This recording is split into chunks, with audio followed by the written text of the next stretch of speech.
Hey guys, Thrasher here, and we finally have balance changes coming to Dragon Ball Legends. Let's talk about it right now.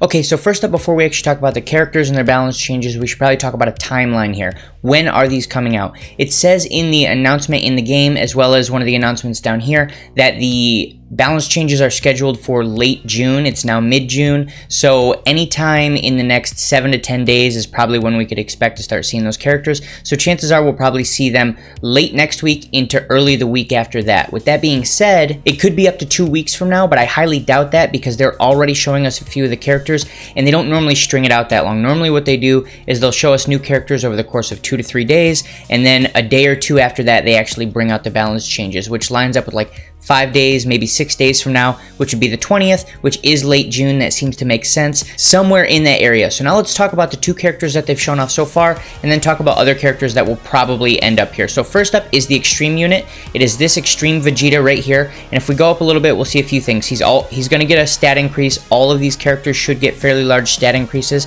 and then his Z ability Yellow Element buff strength will be increased from Limit Break 5-star and onward. So his buff to the Yellow Element is going to be even larger than it was. That's nice. And then the other main thing for him is main ability duration will be increased from 12 counts to permanent. So his main ability increases your key recovery on this character by I think 35% for 12 counts.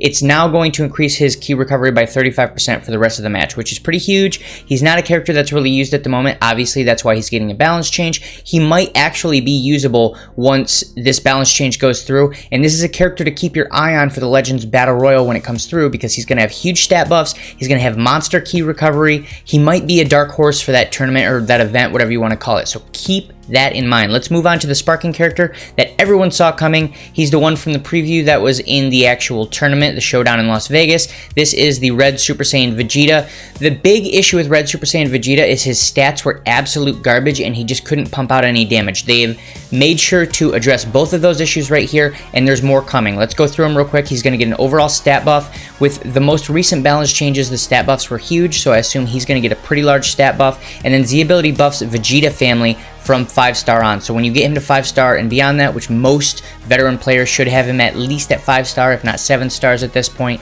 then he's going to also buff Vegeta family. And then here are the two huge ones. Assault Strike Attack up, buff and duration increase. So before Assault Strike Attack up increased his strike damage by 20%, and I don't remember exactly how long it lasted, but it wasn't that long. Now it's going to be even larger than 20%, and it's going to last for a longer period of time.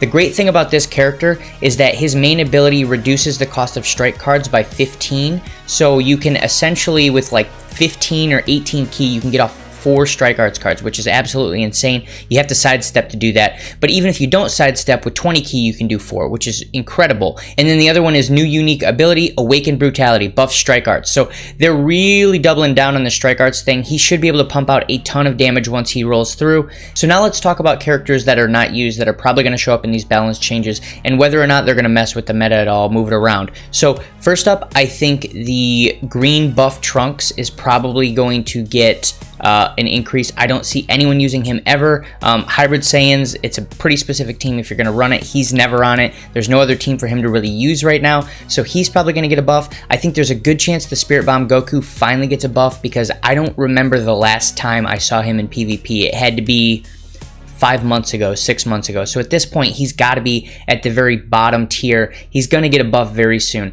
Some people are suggesting the Blue Broly, who I do think needs a buff, but because he's a Broly character, he's getting used a little more than some of these other characters that are just absolute garbage. Beyond that, there are quite a few other options for characters that could get character buffs. If you look at my most recent tier list and just go to the very bottom tier, pretty much any character in that bottom tier doesn't really get used, and they may end up getting a buff. One other thing to keep in mind is, although we normally get 5 characters of Sparking and 5 Extremes that get buffed, and 5 Heroes, this time it might actually be 10, and the reason I say that, one, it's taken them a long time to get these character balances out. 2, there's just an absolute ton of characters, and if they keep just balancing 5 at a time, they're never going to get it even mildly close to even. I think they need to do 10 at a time, or they need to do character balances extremely often, which I don't think they have really the time or the resources to do. So I think we're going to start seeing more than 5 characters get buffed each time, and then we need to factor in how it's going to alter the meta, because if you've got 10 characters that are all getting stat buffs, that may change where those characters sit, but then they also normally get some type of a Z ability buff, which can really change how the meta works as a whole, because you can have a character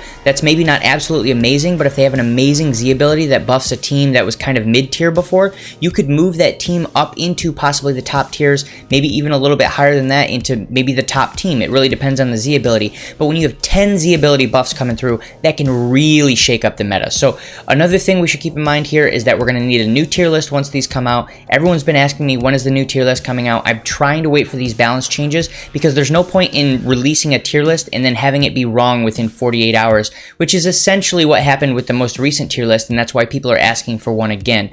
It's possible that I may actually have to wait until next month, and then the first of next month when I would normally bring out the tier list, that might happen. But if these characters get released anytime before like the 21st, then I will probably release a tier list that makes sense. If it's like 2 or 3 days before our regular tier list, then we'll probably just wait for the regular tier list. And that's pretty much it for this video. If you guys think I missed anything, if you guys want to see a specific character get buffed, throw that down below, because I want to know what characters everyone's waiting for buffs for. And if you like this content, make sure to like and subscribe, and I'll see you guys in the next video.